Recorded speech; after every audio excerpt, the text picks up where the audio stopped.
الحمدللہ والصلاة والسلام علی رسول اللہ وعلی آلہ وصحبہ وبارک وسلم اما بعد فاعوذ باللہ من الشیطان الرجیم بسم اللہ الرحمن الرحیم۔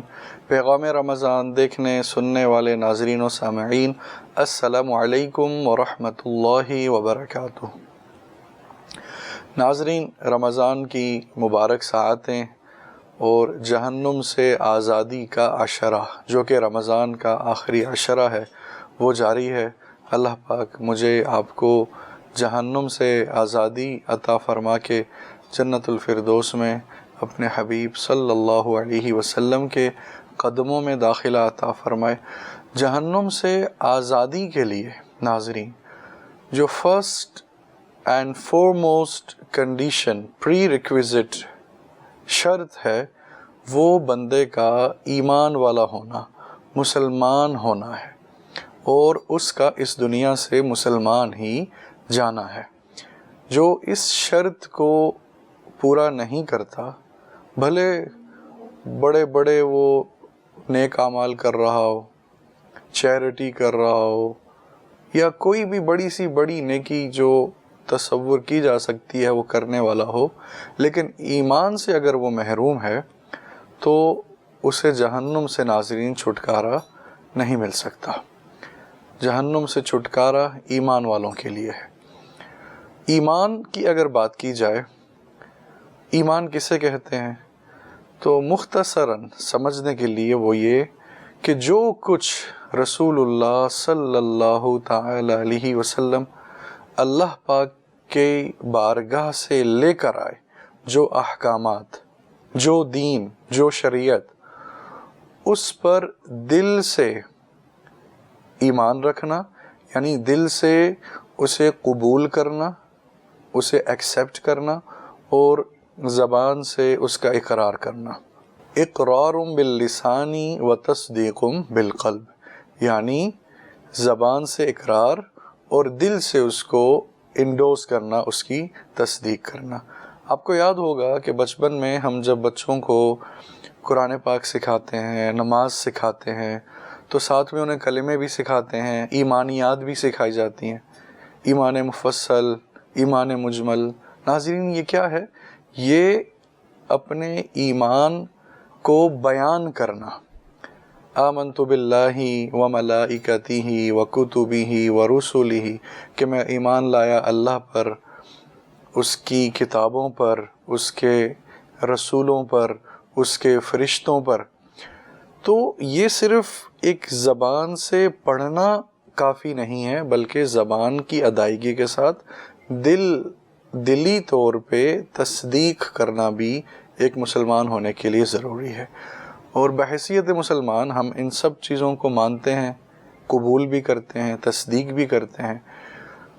ایمانیات میں سے ایک چیز جس پر ایمان رکھنا ضروری ہے وہ اللہ پاک کی نوری مخلوق، یعنی فرشتے جنہیں اللہ رب العزت نے نور سے پیدا کیا، ان پر ایمان رکھنا بھی ضروری ہے۔ فرشتوں کو معاذ اللہ اس کے علاوہ کوئی اور نام دینا، کوئی اور ان کے بارے میں فیتھ رکھنا، جیسے بعض مذاہب میں فرشتوں کو اللہ کی بیٹیاں معاذ اللہ کہا جاتا ہے۔ اللہ رب العزت اولاد سے پاک ہے ناظرین۔ تو فرشتے اللہ کی مخلوق ہیں، نوری مخلوق ہیں۔ یہ ہمارا ایمان ہے، یہ ہمارا اسلامی عقیدہ ہے۔ اللہ تعالیٰ نے فرشتوں کو مختلف ڈیوٹیز، مختلف جابز اسائن کی ہیں۔ کسی کو بندوں کو رزق پہنچانے کے ذمے ان کے کام سپرد کیا گیا ہے، کسی کے ذمے ماں کے پیٹ میں بچوں کی صورتیں بنانا، یہ فرشتوں کے ذمے ہے، بارش برسانا۔ ایسے ہی عذاب والے فرشتے الگ، جنت والے فرشتے الگ، اور رسول اللہ صلی اللہ تعالی علیہ وآلہ وسلم کی بارگاہ میں مسلمانوں کا درود لے کر کے حاضر ہونے والے فرشتوں کی جماعت الگ، جیسا کہ آپ پڑھتے سنتے ہیں ان اللہ و ملائکتہ یصلون علی النبی، بے شک اللہ اور فرشتے نبی پر درود بھیجتے ہیں۔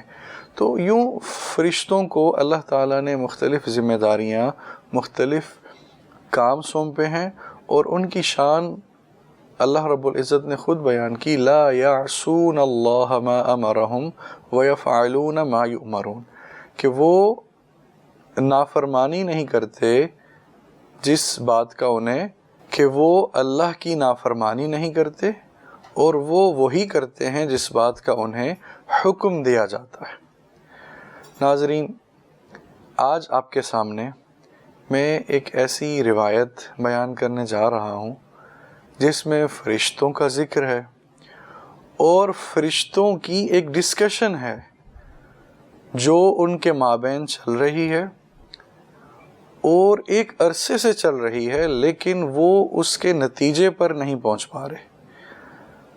میرے اور آپ کے آقا و مولا صلی اللہ تعالی علیہ وسلم جب شب معراج آسمانوں کی سیر فرماتے ہیں، عرش کی سیر کرتے ہیں، اللہ رب العزت کی بارگاہ میں حاضر ہوتے ہیں، اللہ کے دیدار سے مشرف ہوتے ہیں، تو اللہ رب العزت کے بتائے سے حضور صلی اللہ تعالی علیہ وآلہ وسلم کو فرشتوں کی ایک جماعت کے بارے میں معلوم ہوتا ہے جو کسی مسئلے کے بارے میں ایک طویل عرصے سے ڈسکشن کر رہے ہیں، لیکن انہیں ان مسائل کا جس کو وہ ڈسکس کر رہے ہیں حل نہیں مل رہا۔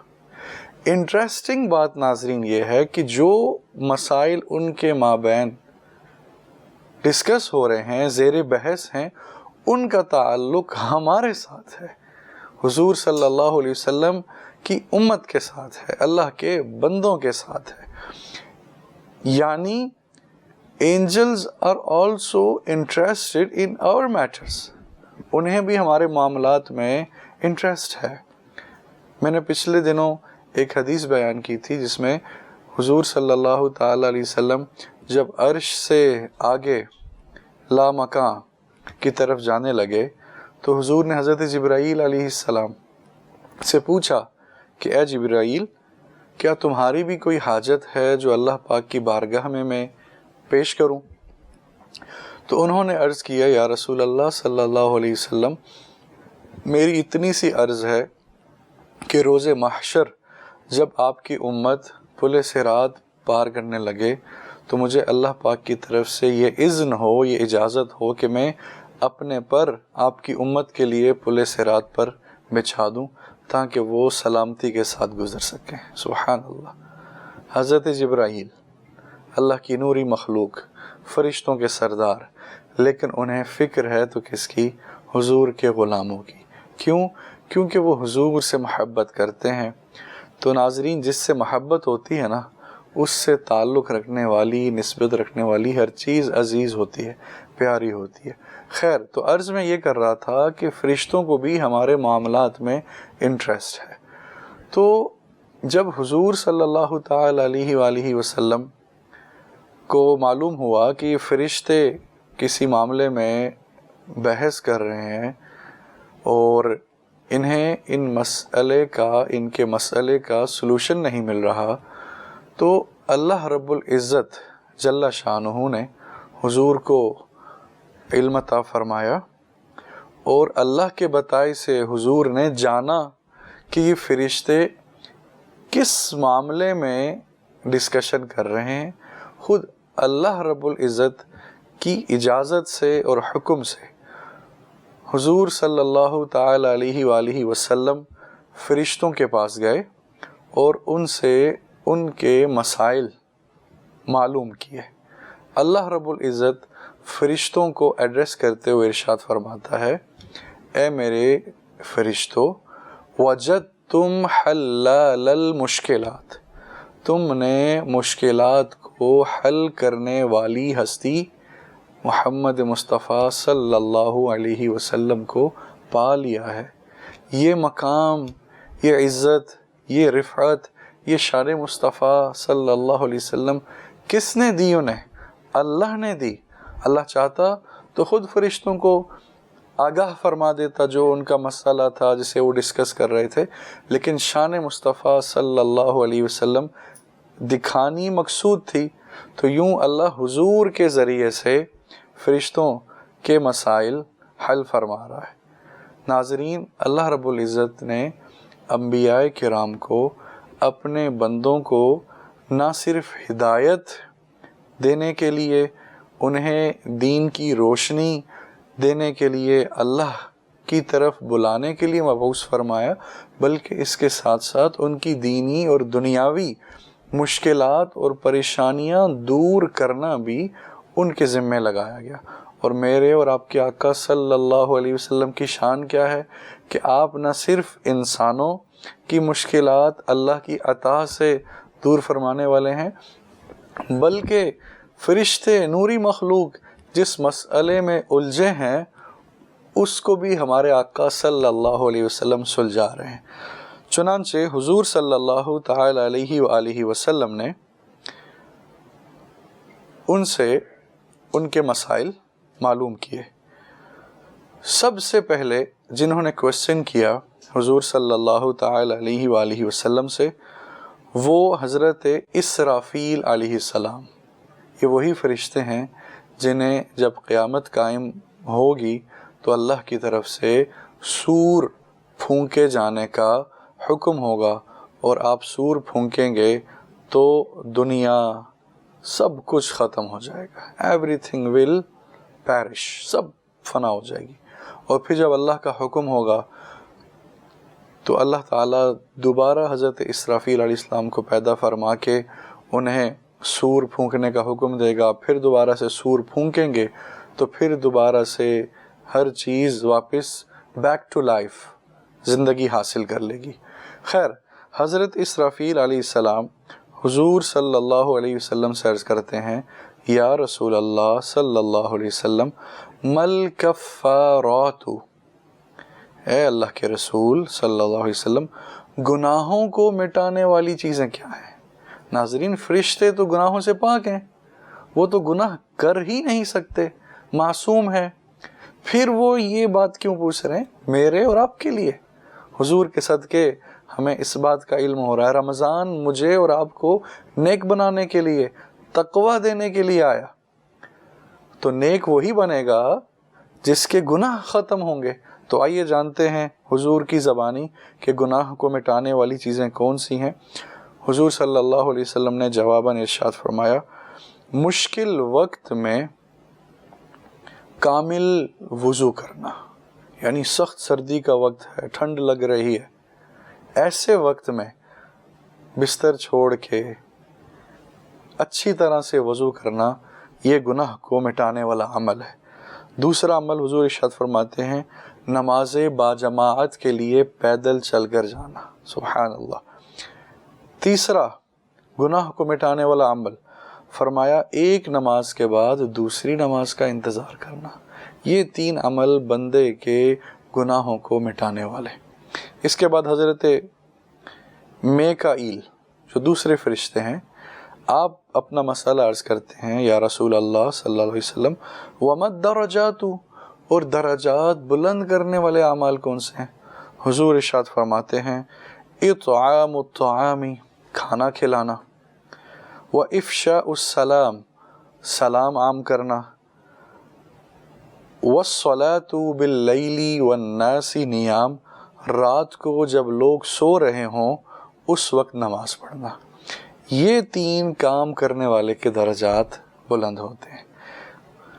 اس کے بعد حضرت جبرائیل علیہ السلام عرض کرتے ہیں، یا رسول اللہ صلی اللہ علیہ وسلم، وَمَا الْمُنْجِيَاتُ، نجات دلانے والی چیزیں کیا ہیں؟ حضور صلی اللہ علیہ وسلم ارشاد فرماتے ہیں، خشیت اللہ فی السر والعلانیت، تنہائی میں اور سب کے سامنے ہر حال میں اللہ سے ڈرتے رہنا۔ یہ کیا ہے؟ نجات دلانے والا عمل۔ دوسرا، آپ صلی اللہ علیہ وسلم نے ارشاد فرمایا، تنگی اور آسانی، غربت اور مالداری، ہر حال میں میانہ روی رکھنا، نہ ہی فضول خرچی کرنا، نہ ہی کنجوسی کر کے اپنے ہاتھ کو روکنا، میانہ روی رکھنا۔ یہ نجات دلانے والا عمل، اور تیسرا غصے کی حالت ہو یا خوشی کی کیفیت، ہر حال میں انصاف قائم رکھنا۔ ناظرین، یہ باتیں سنتے جائیں اور نوٹ کرتے جائیں کہ کیا مجھ میں آپ میں باتیں پائی جا رہی ہیں؟ نہیں۔ چوتھے فرشتے حضرت عزرائیل علیہ السلام، ملک الموت، آپ عرض کرتے ہیں وَمَا الْمُهْلِكَاتُ یا رسول اللہ، ہلاکت میں ڈالنے والی چیزیں کیا ہیں؟ فرمایا صلی اللہ علیہ وسلم شح مطاع، وہ کنجوسی جس کی پیروی کی جائے، دوسری ایسی خواہش جس کی اتباع کی جائے، تیسری بندے کا اپنے آپ کو اچھا سمجھنا، I am this, I am that, I am everything, you are nothing، یہ کیا ہے؟ خود پسندی ہے۔ یہ وہ چیزیں ہیں جو بندے کو ہلاکت میں ڈالنے والی ہیں۔